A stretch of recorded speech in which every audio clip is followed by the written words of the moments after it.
Subscribe करें और bell दबाएं ताकि कोई खबर रह न जाए।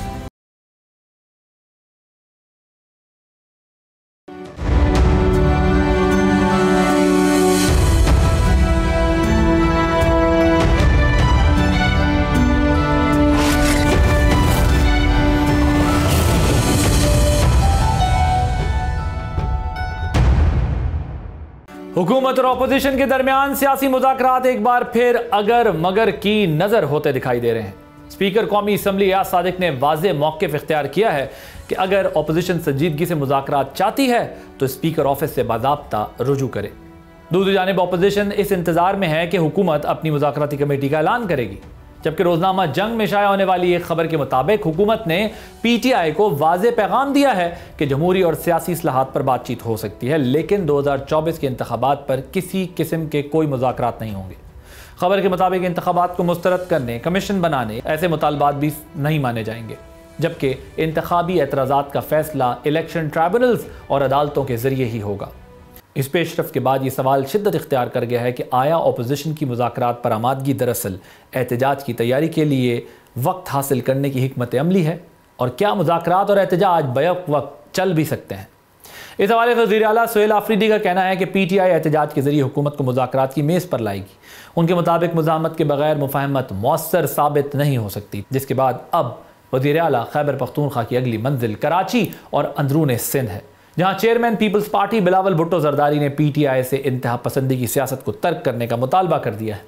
बिलावल भुट्टो के मुताबिक इंतखाबात अभी दूर हैं, इसलिए नए इलेक्शन से पहले इलेक्शन कमीशन पर अवाम का एतमाद बहाल करना नागुज़ीर है, जिसके लिए तमाम सियासी कुव्वतों को मिलकर इंतखाबी इस्लाहात पर काम करना होगा। इसी तनाजुर में उन्होंने सदर आसिफ अली जरदारी से भी किरदार अदा करने का मुतालबा किया है। अब सवाल यह है कि क्या सदर मुमलिकत सियासी मुफाहमत के लिए कोई मौसर किरदार अदा कर सकते हैं। केलदा साहब ये बताइएगा कि हुकूमत ने क्या डिसाइड कर लिया है कि मुज़ाकरात के लिए अपोजिशन को लाजमी स्पीकर ऑफिस से ही राब्ता करना होगा, इसके अलावा किसी लेवल पे कोई राब्ता नहीं होगा? बहुत शुक्रिया। देखें, वज़ीर आज़म शहबाज शरीफ साहब ने काबीना के इजलास में खिताब के दौरान अपोजिशन को दावत दी है।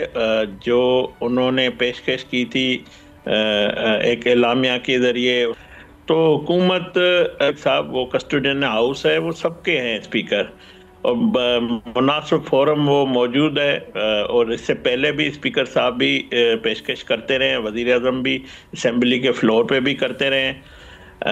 अब मसला ये है कि बातचीत किससे की जाए, स्टेक होल्डर कौन है, जो मौजूदा दस्तयाब क़यादत है, जो ताज की सूरत में हो, जो PTI से बाहर हो, जो पार्लियामेंट के अंदर हो, क्या इन सबको इख्तियार है बातचीत का? अगर इख्तियार है तो आप देखें, जिस दिन एलामिया जारी हुआ है तहफ़्फ़ुज़ तहरीक वालों का, उसी दिन बानी PTI की बहन अलीमा खान ने कहा कि जो बातचीत करेगा वो बानी का साथी नहीं है। वो मतलब अब वो इस नेच पे खड़े गए हैं। और दूसरी तरफ बानी PTI जिसके जो स्टेक होल्डर है मेन, उसका जो रवैया है, उसका जो जिस तरह उसकी सोशल मीडिया है, जो बयानियाँ पेश करती है, जो गुफ्तगू करते हैं, जो प्रोपेगेंडा करते हैं, जो इल्ज़ाम लगाते हैं, तो मैं एज ए पॉलिटिकल वर्कर समझता हूँ कि बातचीत होना बड़ा मुश्किल है। उसकी वजह यह है कि जिस रास्ते पे बानी PTI खड़े हैं वो सियासी रास्ता नहीं है, और सियासतदान से बात करता है, और जो उसका अमल है वो किसी भी सूरत में सियासत वाला नहीं तो है। क्या रास्ता और ये है ना उनकी कोई जमात बची है फसादी। देखें, जो रियासत को ललकारेगा, जो कानून की रिट को चैलेंज करेगा, जो जिस तरह बरतानिया में गुफ्तगू की गई और उनके ऑफिशियली अकाउंट से सोशल मीडिया को इस्तेमाल किया गया, जब तक 9 मई से लेकर इन तमाम जो पोस्ट तक सरेंडर नहीं किया जाएगा बानी PTI की तरफ से, तो मैं समझता हूं कि बाकी ये लोग बातचीत के लिए दावत देते रहे, पेशकश करते रहे, मगर इनके पास इख्तियार नहीं है। जिसके पास इख्तियार है वो गलत रास्ते पे खड़ा है, और मैं समझता हूँ वो सियासी रास्ता नहीं है। बतौर जमात PMLN चाहती है सियासी डायलॉग, क्योंकि जमहूरियत में डायलॉग पे हम यकीन रखते हैं, डायलॉग से ही मामलात का हल होता है। मगर इन किसी के पास डायलॉग जो दस्तयाब क़यादत है, इनके पास इख्तियार नहीं है बातचीत का। राइट, शौकत यूसुफज़ई साहब, ये जो तहरीक तहफ़्फ़ुज़ है प्लेटफॉर्म, आप लोग इसके थ्रू कोई कोशिश करेंगे स्पीकर से कांटेक्ट करने की, क्योंकि आप डायलॉग की बात तो करते हैं, और जो खेलदा साहब बात कर रहे हैं, कह रहे हैं आप गलत रास्ते पे चल पड़े हैं, स्टेट को चैलेंज कर रहे हैं आप लोग, और इंग्लैंड के अंदर भी जो कुछ नारेबाजी की गई और जो आपके डिजिटल मीडिया ने उसको प्रमोट किया, सो ये वो रास्ता नहीं है जो लड़ाई वाला रास्ता है, और उनको लगता नहीं है कि कोई मुज़ाकरात होने या किसी तरह के होने। तो आप लोग खुद से क्या सोचते हैं, स्पीकर ऑफिस को एंगेज करेंगे उस प्लेटफॉर्म से या नहीं? बिस्मिल्लाह, बहुत शुक्रिया। देखें, 9 मई भी पहले था, ये नहीं कि 9 मई मुज़ाकरात की दावत के बाद हुआ है। असल में चीज़ ये है ना कि प्राइम मिनिस्टर तो बात कर लेता है बेचारा, लेकिन ये कि बाद में फिर उसको बड़ी फेंटियाँ पड़ती हैं। उनको प्रेशर आया कि भाई आपने किस खाते में मुज़ाकरात, आपके पास इख्तियार कौन सा है कि आप मुज़ाकरात कर रहे हैं, आपने किसको एतमाद में लिया है। तो फिर ये बहाने ताने, देखिए जो मुज़ाकरात की जहाँ तक बात है, आपने दावत दी, हमने बता दिया कि जी फ़लाँ टीम है हमारी, फ़लाँ टीम के साथ आप बातचीत कर लें, ठीक है, और उन्होंने कह भी दिया कि जब मुज़ाकरात कर रहे हैं, करना चाहते हैं। आपको पता है कि उसी आईनी तहफ़्फ़ुज़ पाकिस्तान के उसका जनरल सेक्रेटरी PTI का है ना, कोई ऐसा तो नहीं है कि अब आईनी पाकिस्तान तहफ़्फ़ुज़ कोई बाहर से कोई चीज़ आई है, हमने हमारा अलायंस है और उसका जनरल सेक्रेटरी असद कैसर साहब है। तो इसका मतलब है कि हुकूमत जो है मुज़ाकरात नहीं करना चाहती। बदकिस्मती है कि इनके जो वज़रा साहिबान हैं वो शुरू दिन से इस बात की वो करते रहे, हुकूमत को प्रेशराइज करते रहे कि जी ये मुज़ाकरात नहीं, जी ये तो इंतशारी है। तो भाई हमारा रद्द-ए-अमल इमरान खान के साथ तो किसी की मुलाकात ही नहीं हो रही है, वो तो जेल के अंदर है। तो अचानक क्या हो गया है, उस दावत के बाद कौन सा इमरान खान ने कौन सा काम किया है कि जिस पे आप नाराज हो गए हैं।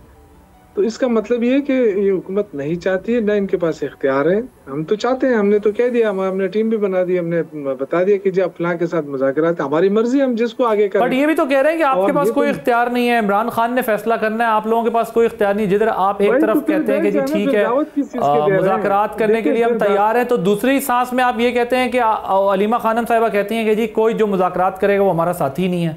तो वो कहते हैं इख्तियार तो आप लोगों के पास भी कोई नहीं है, तो आपसे क्या बात होगी? नहीं है बासित साहब, फिर दावत ना दे ना। अगर आपने इमरान खान के साथ ही बात करनी है तो फिर इमरान खान तो जेल में है, जाके उनसे बात शुरू कर दें। मतलब आप तो दावत ना दें। खेलदार साहब, आप किस बात की दावत दे रहे हैं? आपको जब पता है कि कुछ भी नहीं है, तो यूसुफज़ई साहब कह रहे हैं आप क्यों दावत दे रहे हैं? आप हमसे बात मत करें, जाएं जाके बात कर लें बानी PTI से जाकर, फिर हमसे क्या एंगेजमेंट कर रहे हैं? नहीं, मैं तो शौकत यूसुफज़ई साहब को ये बताना चाह रहा हूँ, कब मुलाकात करने नहीं दी जा रही। आपकी जो उज़्मा बीबी है उसको हुकूमत ने मुलाकात के लिए वक्त दिया और हुकूमत ने एक अंडरस्टैंडिंग के तहत किया और ये तय हुआ था। और ये जेल मैनुअल भी कहता है कि कोई भी बाहर आके फैमिली अगर मुलाकात करती है इस तरह की कोई भी गुफ्तगू, सियासी भी नहीं कर सकते। जो गुफ्तगू उन्होंने की उसकी उज़्मा बीबी ने, वो सियासी भी नहीं थी, वो मुल्क दुश्मनी पे मुबनी थी, वो इदारों पे हमला, वो उसी तरह उस रवश पे जिस पे वो बानी PTI खड़े हैं वो करना, तो क्या ये मुनासिब बात है? तो जब हमारी भी क़यादत जेलों में थी, फैमिली मिलने जाती थी, जो फैमिली का वक्त था, वो फैमिली कभी भी कोई ऐसी आके प्रेस कॉन्फ्रेंस सियासी बात भी नहीं की। इस तरह की गुफ्तगू, सख्त गुफ्तगू, मुतनाज़ा गुफ्तगू, झूठ बोलना, इदारों पे हमला करना, ऐसी तो कभी नहीं हुआ। तो ये आप कहते हैं कि आपको मुलाकात करने के लिए देंगे, कल क्या आप श्योरिटी देंगे कि आप इस तरह की गुफ्तगू नहीं करेंगे? तो ये कह रहे हैं कि हमारे पास इख्तियार है। तो अलीमा बीबी ने क्यों कहा कि जो बानी PTI का साथी नहीं होगा? तो मतलब दूसरी तरफ आप देखें, आपका डेलीगेशन पंजाब गया, क्या उनका रवैया था, तो क्या ज़बान थी? तो माहौल जो जिस रास्ते पे आप खड़े हैं ये सियासी नहीं है। ये सियासी, अगर जो उनकी बहनें कहती है वो सियासी अंदाज ही नहीं है। वो इख्तियार अगर बानी PTI ये बोल दे अपने एक्स पे, क्यों नहीं कहता कि हाँ मैंने महमूद खान अचकज़ई बातचीत करे और मैं अपना कानूनी मुकाबला करूँगा, कानून में अपने जो केसेस हैं उस पर मैं अदालती करूँगा, बाकी जो सियासी डायलाग है जब मेरी जमात के या मेरे लोगों के जो भी तहफ़्फ़ुज़ात है वो ये करेंगे, मैं मुकम्मल इख्तियार देता हूँ। तो बानी PTI ने इनको कोई इख्तियार ही नहीं दिया। बानी PTI की वो ज़बान है जो उनकी बहनें आके बाहर बोलती है, जो उज़्मा बीबी ने बोली, पहले अलीमा खान बोलती है, जो बाहर बैठे हुए बट वो ये कह रहे हैं फिर आप हमसे बात मत करें ना, वो कह रहे हैं आप जेल में बात कर लें जो भी बात करनी है।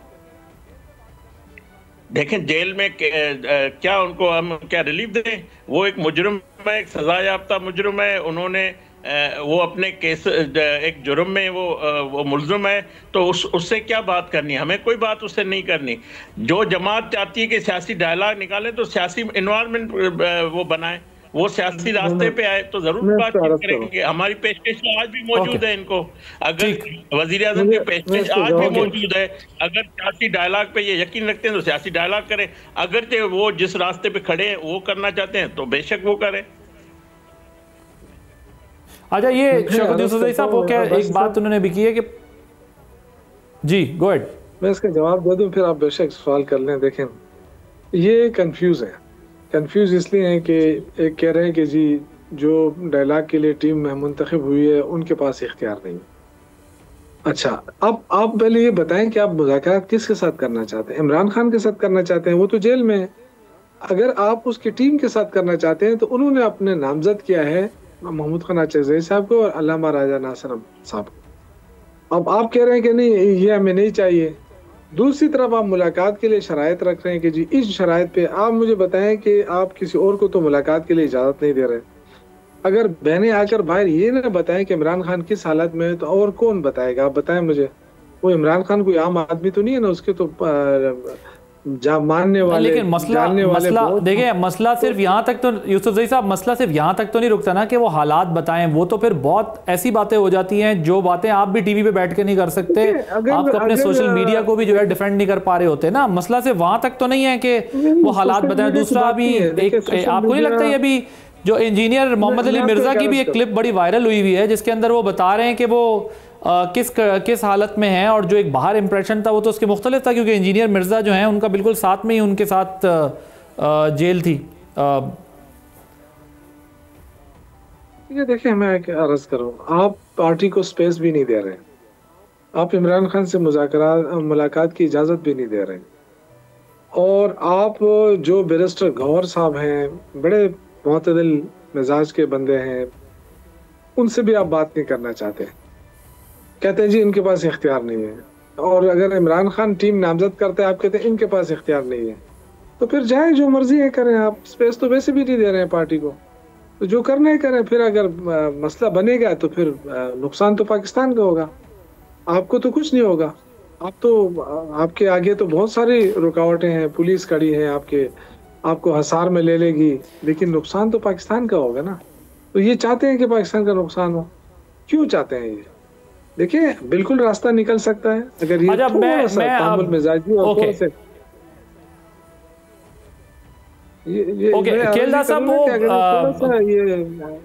थोड़ा सा अगर ये तामुल मिजाजी का मुजाहरा करें और बैरिस्टर गौहर इन लोगों को एतमाद में लें और अचकज़ई साहब से रब्ता करें। बिल्कुल अचकज़ई साहब को पूरा इख्तियार है यार, मैं बता रहा हूँ कि पूरा इख्तियार दिया गया उनको, और इसीलिए दिया गया है कि वो आराम से बैठ के आपसे हर तरीके से बात कर ले।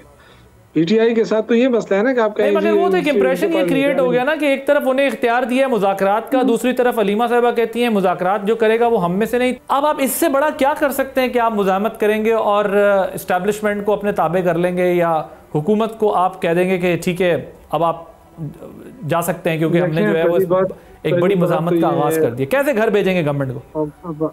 अब्बासी साहब, पहली बात तो ये है कि 9 मई को हम ऑन नहीं करते हैं, और न 9 मई हमने किया है, ठीक है ना। उसके हम आज भी मुतालबा करते हैं कि कमीशन बनाया जाए, ठीक है, नहीं बनाया जा रहा।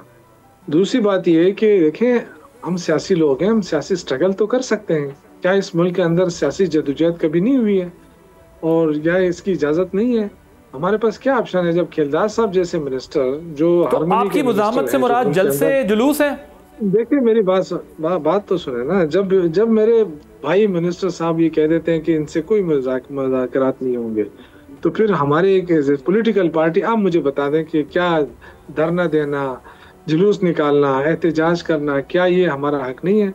इस पे हमें रोका जा रहा है। कैसे रोका जा रहा है? क्यों रोका जा रहा है?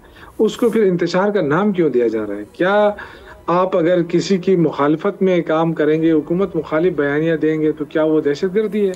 क्या वो गद्दारी है?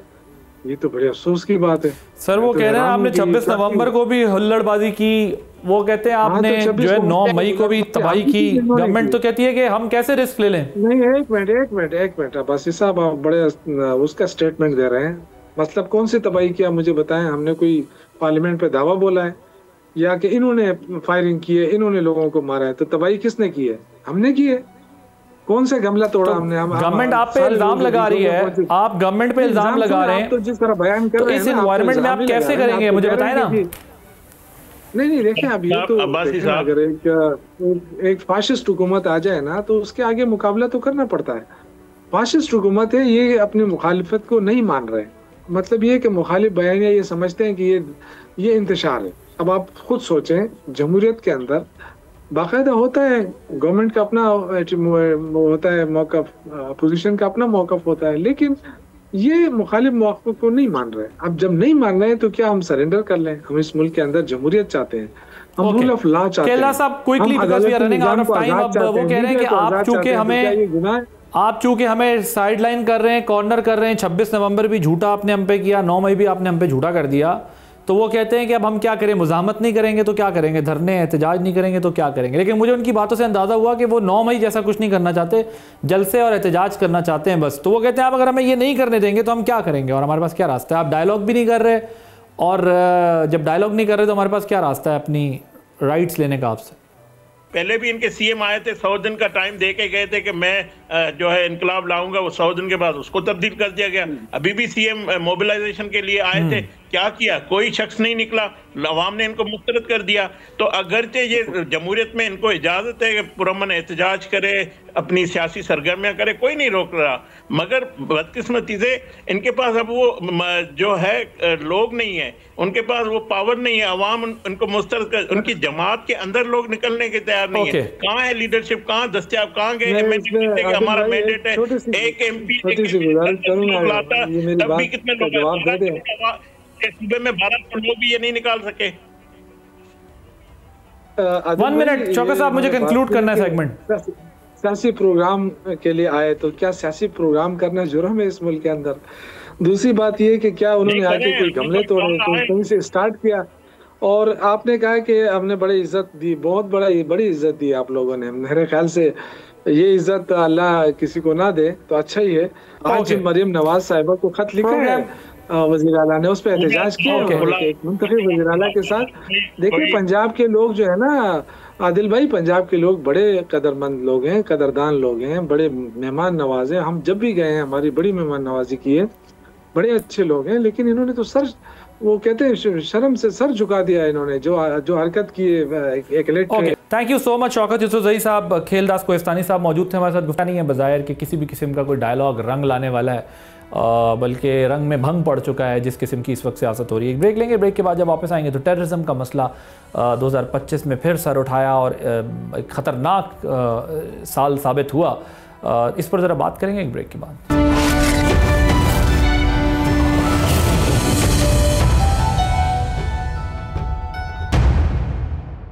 Welcome back. सिक्योरिटी इदारों ने एक बार फिर बरवक्त कार्रवाई करते हुए कराची को बड़ी तबाही से बचा लिया है। सिंध पुलिस के मुताबिक सोशल मीडिया के जरिए एक कम उम्र बच्ची को दहशतगर्द तंजीम BLA ने ज़हनी तौर पर गुमराह किया। इसे कहानियों और नज़रियाती मवाद के जरिए इंतहा पसंदी की तरफ धकेला गया और ख़ुद कुछ हमले के लिए तैयार किया जा रहा था। ताहम कानून नाफिज करने वाले इदारों ने बरवक्त कार्रवाई करते हुए न सिर्फ एक मासूम जान बचा ली बल्कि एक बड़े सानहे को भी टाल दिया। ये वाक़या इस हकीकत को उजागर करता है कि आज दहशतगर्दी सिर्फ बंदूक या बारूद तक महदूद नहीं रही, बल्कि सोशल मीडिया एक नया और बड़ा ख़तरा बन चुका है।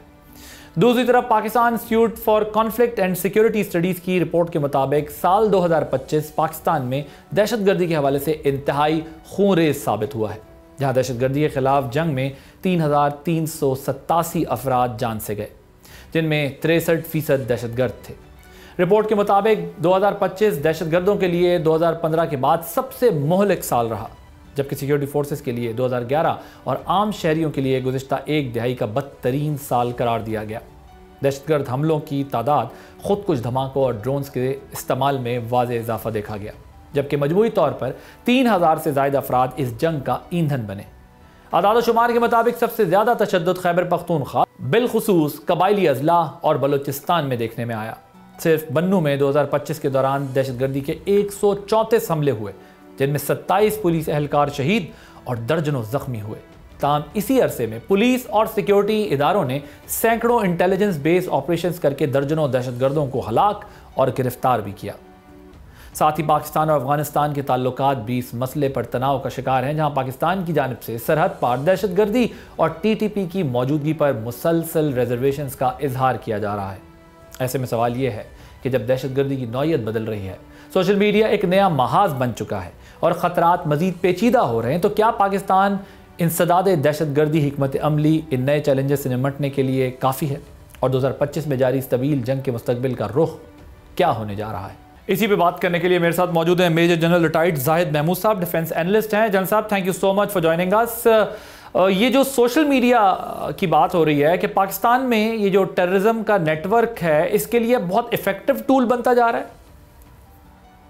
जी देखिए आदिल साहब, ये जो सोशल मीडिया का यूज है this is not a new phenomena जी। हमने ISIS का भी देखा, इसको थोड़े से पैटर्न को अगर आप फॉलो करें तो इवन ISIS, ISIL वगैरह ने यूरोप जैसे मुल्कों से, कनाडा, ऑस्ट्रेलिया, वहां से भी सोशल की मदद से बहुत रिक्रूटमेंट की जी। और रेडिकलाइजेशन का जो प्रॉपर एक सिस्टम रहा है वो हम सोशल मीडिया पे अभी तो एक बड़ा प्रोमिनेंट एक फीचर के तौर पे सामने आ रही है। आप जितनी भी ये दहशतगर्द तंजीमें हैं या जो बार्ड किस्म की तंजीमें हैं, और इनके पूरे सेल हैं, मीडिया सेल्स हैं जी, जो साइकोलॉजिकल वॉरफेयर को अंडरस्टैंड करते हैं और उसको यूज करते हैं। और अब जहाँ तक फित्रा अल खवारिज और फित्रा अल हिंदुस्तान का ताल्लुक है और ये पाकिस्तान के अंदर जो रिक्रूटमेंट है, इसमें तो पूरी एक स्ट्रक्चर्ड स्टेट इंडिया के साथ खड़ी है जी। ऑफ कोर्स वो मॉडर्न टूल्स, मॉडर्न गैजेटरीज, मॉडर्न जो अप्रोचेस है उस पर भी उनको हेल्प कर रहे हैं। और जितनी पाकिस्तान में लोगों को फ्री एक्सेस है सोशल मीडिया तक, और अनफॉर्चुनेटली अभी तक हम रूल्स तो हमने बहुत बना लिए, लेकिन उनको जो फॉलो अप करना है वो लीडर स्पिरिट से तो करते नहीं है। तो इस वजह से हम देखते हैं कि this has been a great medium for the recruitment. और ये जो आज इंसिडेंट हुआ है, ये जो आज प्रेस कॉन्फ्रेंस हुई है, जो हमारी बच्ची सामने आई है, ये इसी का शिकार हुई है जी। How much state is prepared to counter this challenge? आपके ख्याल में हमारी इसकी प्रिपरेशन कितनी है? तो excellent job done by Sindh police, जिन्होंने ये या इंटेलिजेंस एजेंसीज जिन्होंने ये अनर्थ किया सारा प्रोसेस, लेकिन इसको मैसिव लेवल पर डील करने के लिए हमारी स्टेट की प्रिपरेशन कितनी है? देखिए, एक तो शॉर्ट टर्म है जी। शॉर्ट टर्म तो इमीडिएटली, स्पेशली जो ऐसे एरियाज हैं जो रिक्रूटमेंट जहाँ से हो रही है, जो लाइकली ग्राउंड्स हैं जहाँ से इनको एंगेज किया, उसकी मॉनिटरिंग की सख्त ज़रूरत है। दूसरा, लॉन्ग टर्म में देखें, ये सोशल हैबिट्स होती है जी। जिस नेशन में हैबिट है अपने आप को प्रोटेक्ट करने की, अंडरस्टैंड करने की, एनालिसिस के साथ चीज़ें यूज करने की, तो वो प्रोटेक्ट ज़्यादा रहती है। उसके लिए हमें इसको ग्रास रूट लेवल पर अपने एजुकेशन सिस्टम के बीच में लाना होगा। How to use social media, protect कैसे करना है, कैसे आप पे हमले होते हैं, तो राइट फ्रॉम द आउटसेट हमें इस पे काम करना होगा। रेस्ट हमें इसकी जरा परसूट जो है, अभी जैसे ये अनअर्थ तो कर ली है, लेकिन अभी जो भी लोग इनके सपोर्टर्स, बेटर्स या जो इनको सपोर्ट कर रहे हैं, सेल्स जितने भी है, यहाँ पे जरा अग्रेसिव हमें कैंपेन चलानी होगी टू नैब मोर पीपल, तब हम जाकर इसको कर सकेंगे। But having said that, serious laws भी कई दफा हम बना लेते हैं, लेकिन उनकी इम्प्लीमेंटेशन जो है या तो उस पर्पज के लिए नहीं की जाती, यूज नहीं किए जाते जिसके लिए वो बनाए जाते हैं, या फिर पनिशमेंट्स नहीं दी जाती। आई थिंक एग्जाम्पलरी पनिशमेंट्स जब तक आप सेट नहीं करेंगे, और इर्रिस्पेक्टिव कोई वो कितना कोई पावरफुल है नहीं है, जैसा भी है, जब तक लॉफेयर के नीचे नहीं लाएंगे, तो तब तक इन चीजों के सामने बंद बांधना एक बहुत ही बड़ा चैलेंज रहेगा। जनरल साहब, ये जो Pakistan institute of conflict studies की रिपोर्ट आई है 2025 की, 2025 has been the worst year as far as terrorism is concern, तो इसकी बेसिक रीज़न क्या है? ये कैसे इतना इंक्रीज जो है 2025 में हमें देखने को मिला है? उसकी वजह यह है कि देखिए, कॉन्फ्लिक्ट मिटिगेशन और कॉन्फ्लिक्ट मैनेजमेंट के जितने भी मेन इदारे हैं वो अंडर स्ट्रेस हैं जी, अंडरमाइन हो रहे हैं, और वो माइट इज राइट वाला रूल लग रहा है, जिसकी वजह से नॉन स्टेट एक्टर्स जो है वो ज्यादा इफेक्टिव होना शुरू हो गए हैं जी। और दूसरी बात यह है कि स्पॉन्सर्ड स्टेट्स आ गई हैं मैदान में, जो इनको एज अ टूल यूज कर रही है जी। जैसे अब इंडिया ने उसको इजीली एक जगह मिल गई है अफगानिस्तान, वहां पे उसको रिक्रूट्स भी मिल गए हैं, उसको टेररिस्ट भी मिल गए हैं, हर किस्म को उसको मटेरियल, लॉजिस्टिक्स अवेलेबल हो गई है, तो उन्होंने हाइब्रिड लॉन्च की हुई है पाकिस्तान के खिलाफ। तो एक स्ट्रक्चर स्टेट पूरी जब इसके साथ कनेक्ट हुई है, तो ऑफ कोर्स ये चीजें इंक्रीज होनी है।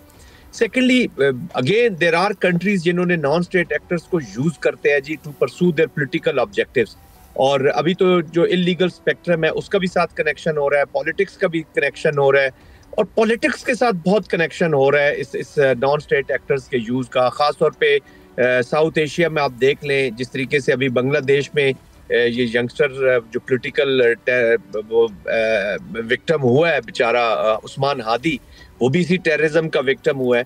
तो this is an easy tool hybrid war wage करने के लिए, और सबसे बड़ी इसकी एडवांटेज ये हो जाती है कि प्लॉजिबल डिनाइबिलिटी है स्टेट्स के आगे, कि जी वो डिनाई कर देते हैं कि जी हमारी तो कोई इसमें इन्वॉल्वमेंट नहीं है। तो इस वजह से ये एनहांस हो रहे हैं।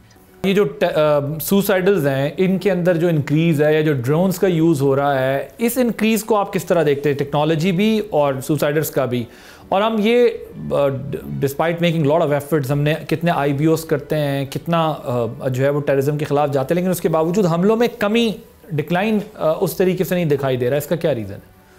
देखिए, जो पाकिस्तान तो विक्टिम और आदिल साहब, ये तो अफगानिस्तान की देखे, एक क्योटिक अफगानिस्तान हमारे पास पड़ा हुआ है। यहाँ कोई सोशल इकोनॉमिक एक्टिविटी तो हो नहीं रही है जी बड़ी, कि ये लोग उसमें अपनी किसी एक्टिविटी में हिस्सा लें अपना। इनका तो एक वे ऑफ लाइफ बन गया जी, टेररिज्म रिलेटेड इकोनॉमी के साथ ये अटैच हो गए।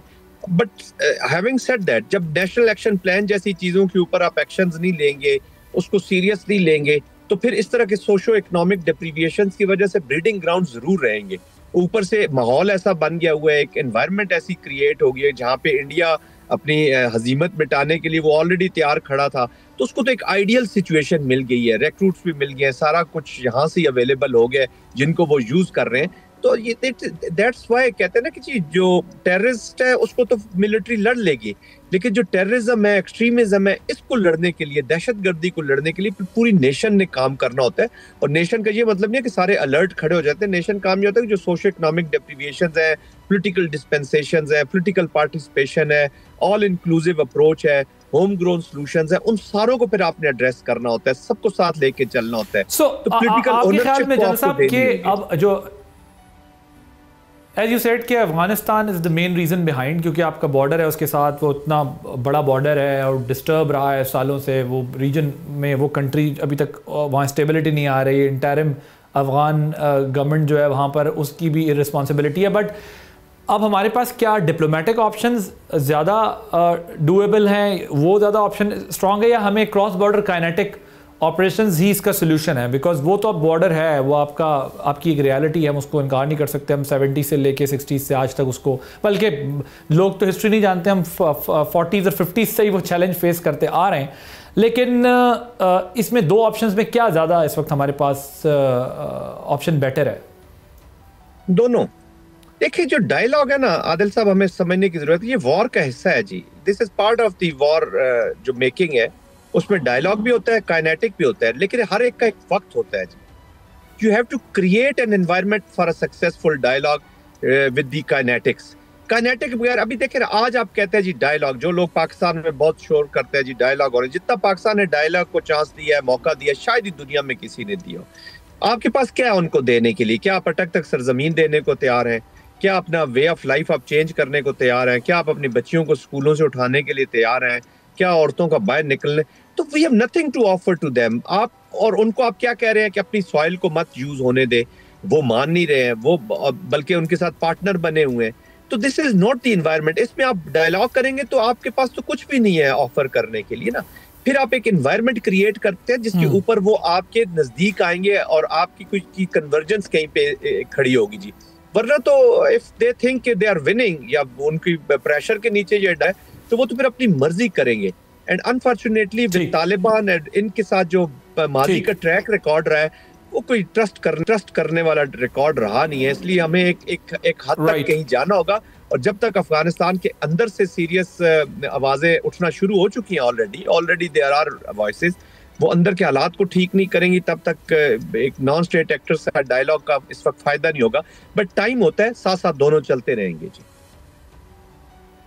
Right, thank you so much. General retired साहब हमारे साथ मौजूद थे, आप गुफ्तगू सुन रहे थे। वो कहते हैं डायलॉग भी साथ करें और काइनेटिक क्रॉस बॉर्डर ऑपरेशन भी करते रहे, हमें अपने इंटरनल जो चैलेंजेस हैं उससे भी निपटना होगा। एक इम्पॉर्टेंट डेवलपमेंट इन अ वे कि जो एक पॉलिटिकल डिबेट यहाँ पर चलती रही और फिर वो इंटरनेशनल न्यूज़ भी बन गई, इमरान खान की सॉलिटरी कन्फाइनमेंट से मुतालिक जो है वो बड़ा चर्चा होता रहा। यूनाइटेड नेशन की रिप्रेजेंटेटिव फॉर एंटी वायलेंस, उनकी तरफ से भी जो है वो स्टेटमेंट आया। यल्दा हकीम ने इंटरव्यू किया इमरान खान के बेटों का, और उसके अंदर उन्होंने सॉलिटरी कन्फाइनमेंट को एक्सप्लेन किया कि कैसे उनको जो है वो प्रॉब्लम्स को फेस करना पड़ रहा है। लेकिन इंटरेस्टिंग डेवलपमेंट ये कि इंजीनियर मोहम्मद अली मिर्ज़ा जो सोशल मीडिया पे काफ़ी एक्टिव हैं और वो अपने रिलीजियस थॉट्स शेयर करते हैं, उन्होंने अपने जेल के दिनों के कैद के दिनों का अहवाल बताया और उन्होंने कहा कि उनकी जेल, उनका बैरक जो था वो इमरान खान की बैरक के साथ ही था, और जो उनके मुताबिक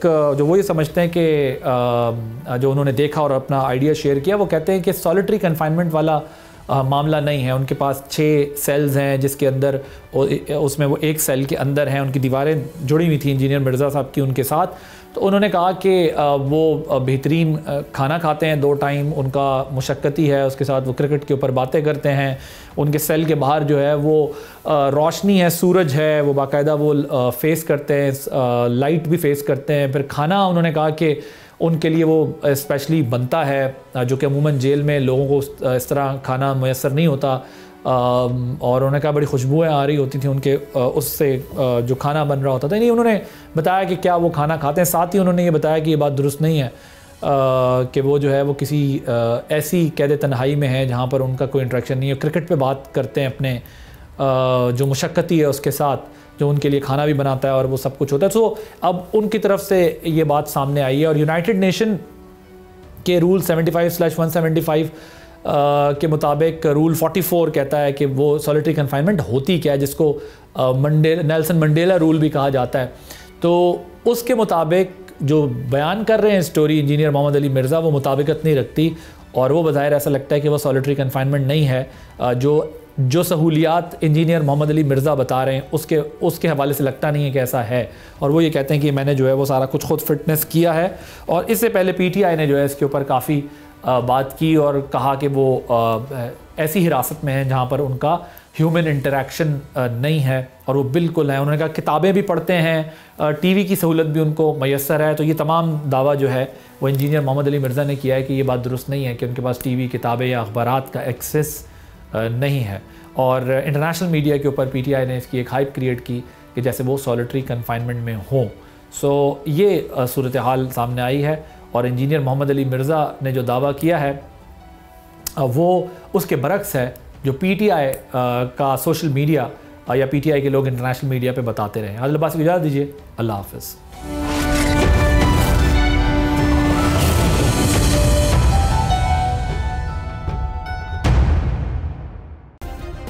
सब्सक्राइब करें और बेल दबाएं ताकि कोई खबर रह न जाए।